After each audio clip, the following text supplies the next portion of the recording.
Hello और इस executive briefing में आपका स्वागत है। आज हम एक ऐसी चीज पर बात करने वाले हैं जो हर प्रोफेशनल, हर लीडर के लिए एकदम क्रूशल है।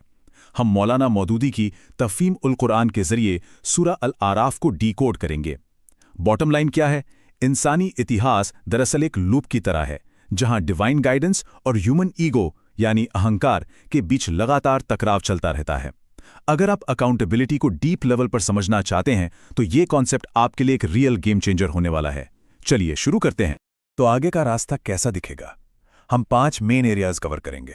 मूल चेतावनी, द ओरिजिनल ह्यूब्रिस यानी पहला अहंकार, क्लोथिंग का एक डीप मेटाफर, हिस्ट्री में सभ्यताओं का उत्थान और पतन, और फाइनली द अल्टीमेट अकाउंटेबिलिटी। इसको बिल्कुल क्रिस्प रखेंगे। आते हैं हमारे पहले पॉइंट पर, द कोर वार्निंग। ये ह्यूमैनिटी के लिए बिल्कुल एक आईने की तरह है। आप जो ये शुरुआती कमेंट्री देख रहे हैं ना, ये सिर्फ थोड़ी सी रीडिंग मटेरियल नहीं है, ये एक बहुत ही सख्त वार्निंग है। कॉर्पोरेट लैंग्वेज में कहें तो ये पिछली फेल हुई सिविलाइजेशंस का एक रूट कॉज एनालिसिस है। ये इसलिए दिया गया है ताकि आने वाली जनरेशन समझ सकें कि पास्ट में कहाँ ब्लंडर हुआ और हम वो गलतियां दोबारा ना दोहराएं। यहाँ शुरुआती हिदायत बिल्कुल साफ है। सही रास्ता आखिर कहाँ से मिलता है? जब हम एब्सोल्यूट डिवाइन गाइडेंस को इग्नोर करके अपने खुद के बनाए हुए नेताओं या पैटर्न्स के पीछे भागने लगते हैं तो भटकना तय है। It's guaranteed. अब बढ़ते हैं दूसरे सेक्शन पर, एक case study, the original hubris. एक ऐसी स्थिति जो इस भटकाव की बिल्कुल जड़ तक जाती है। यहाँ इब्लीस यानी शैतान के आदम को सजदा ना करने का इंसिडेंट बयान किया गया है, और सच कहूं तो ये अथॉरिटी को चैलेंज करने और ईगो का सबसे क्लासिक आर्केटाइपल एग्जाम्पल है। ये सिर्फ एक सिंपल नहीं था, ये प्योर घमंड से भरा हुआ एक एटीट्यूड था। यहाँ का कंपैरिजन वाकई बहुत फैसिनेटिंग है। इब्लीस का लॉजिक ये था कि वो आग से बना है, आग जो हमेशा ऊपर उठती है, जो एरोगेंस और सुपीरियरिटी कॉम्प्लेक्स का सिंबल है। दूसरी तरफ आदम की उत्पत्ति मिट्टी से हुई, मिट्टी जो जमीन से जुड़ी होती है, ग्राउंडेडनेस और ह्यूमिलिटी का प्रतीक है।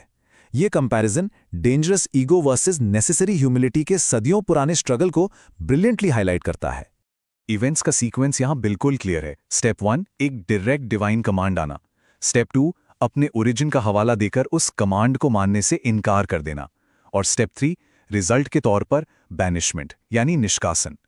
बस यही वो चेन ऑफ इवेंट्स है जिसने इंसानियत को उसका सबसे बड़ा स्थायी विरोधी दे दिया।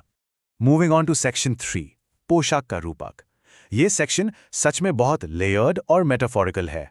शैतान के बहकावे के बाद क्या हुआ? एकदम से मासूमियत का चला जाना और अपनी वल्नरेबिलिटी, अपनी कमजोरी का एहसास होना। ये वो पॉइंट है जहां सब कुछ बेनकाब हो जाता है और रियलाइज होता है कि अब कोई प्रोटेक्शन नहीं बची। ये पॉइंट बहुत इंटरेस्टिंग है। टेक्स्ट एक्सप्लेन करता है कि क्लोथिंग या लिबास का सिर्फ एक फिजिकल पर्पस नहीं होता। एक तो हो गया शरीर को ढकना, लेकिन इसका एक डीप मॉरल पर्पस भी है जिसे तकवा या राइचसनेस कहते हैं। एज अ प्रोफेशनल सोचिए, ये आपकी इंटेग्रिटी का आर्मर है। एक कंप्लीटली बैलेंस्ड कैरेक्टर के लिए फिजिकल मॉडेस्टी और इनर एथिकल फॉर्टिट्यूड दोनों बिल्कुल मस्ट हैं। चलिए अब चौथे भाग की तरफ आते हैं। अब तक हम एक इंडिविजुअल नैरेटिव में थे, अब थोड़ा जूम आउट करके मैक्रो लेवल पर देखते हैं। सभ्यताओं का उत्थान और पतन। ये प्रिंसिपल बहुत पावरफुल है। हर सिविलाइजेशन, हर राष्ट्र की एक फिक्स्ड एक्सपायरी डेट होती है, एक निश्चित जीवन काल, और उनका ये लाइफ स्पैन इस बात पर डिपेंड करता है कि उनके कलेक्टिव मॉरल एक्शंस कैसे रहे हैं। यहाँ एक टर्म अजल को डिफाइन करना बहुत जरूरी है। इसका मतलब है एक ऐसी स्ट्रिक्ट डेडलाइन जिसे किसी भी हाल में नेगोशिएट नहीं किया जा सकता। एक बार ये टाइम आ गया तो ना इसे 1 सेकंड आगे बढ़ाया जा सकता है, ना पीछे। बेसिक आइडिया यह है कि हिस्ट्री सोसाइटीज के इनएविटेबल मॉरल ऑडिट्स की एक श्रृंखला के सिवा और कुछ नहीं है। इस हिस्टोरिकल लूप को आप इस ब्रेकडाउन में क्लियरली देख सकते हैं। पहले आता है ट्रांसग्रेशन, यानी वार्निंग्स को इग्नोर करना और रूल्स तोड़ना, जिससे सोसाइटी में डीके शुरू होता है। फिर आता है अजल, जब वो स्ट्रिक्ट डेडलाइन हिट होती है। और फाइनल स्टेज है आउटकम, एक अचानक अनअवॉइडेबल हिस्टोरिकल डाउनफॉल। ये पैटर्न हर बार ऐसे ही सेट होता है। तो इस सब का एंड गेम क्या है? वही है हमारा आखिरी सेक्शन, द अल्टीमेट अकाउंटेबिलिटी। अब यहां एक क्रिटिकल सवाल उठता है। जो नेशंस पास्ट में खत्म हो गए, उनका एग्जाम्पल हमारी खुद की इंडिविजुअल अल्टीमेट अकाउंटेबिलिटी के बारे में हमें क्या सिखाता है?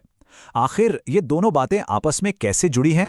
इस विजुअल टेक्स्ट ब्लॉक पर गौर कीजिए, जो अल वज़न यानी कर्मों को तोलने के प्रोसेस के बारे में है। ये ऑडिट सिस्टम एब्सोल्युटली प्रिसाइज है। यहाँ गलती की जीरो मार्जिन है। हर एक अमल को पूरी सटीकता के साथ तोला जाएगा। इस वेइंग प्रोसेस के आउटकम में जमीन आसमान का अंतर है। भारी पलड़े उन ठोस सॉलिड कामों को दर्शाते हैं जो डिवाइन गाइडेंस के हिसाब से किए गए हों। दूसरी तरफ हैं हल्के पलड़े, वो सुपरफिशियल वैनिटी मैट्रिक्स वाले काम जो सिर्फ हब्रिस या ईगो से ड्राइव होते थे। याद रखिए, इस एब्सोल्यूट सिस्टम में खोखले कामों का वेट स्ट्रिक्टली जीरो होता है। ये वर्स अपने आप में एक अल्टीमेट रियलिटी चेक है। उस दिन का तौलना ही सच्चा तौलना है। तो जिनके पल्ले भारी होंगे वही लोग सफल होंगे। ये एक ऐसी अनिवार्य सच्चाई है जिसे झुटलाया नहीं जा सकता। तो हमारा फाइनल टेक अवे क्या निकलता है?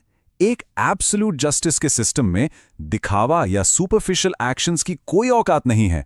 सिर्फ और सिर्फ ठोस, नैतिक रूप से सही काम ही उस पलड़े को झुका सकते हैं। बस यही एकमात्र चीज है जिसकी ट्रू और लास्टिंग वैल्यू है।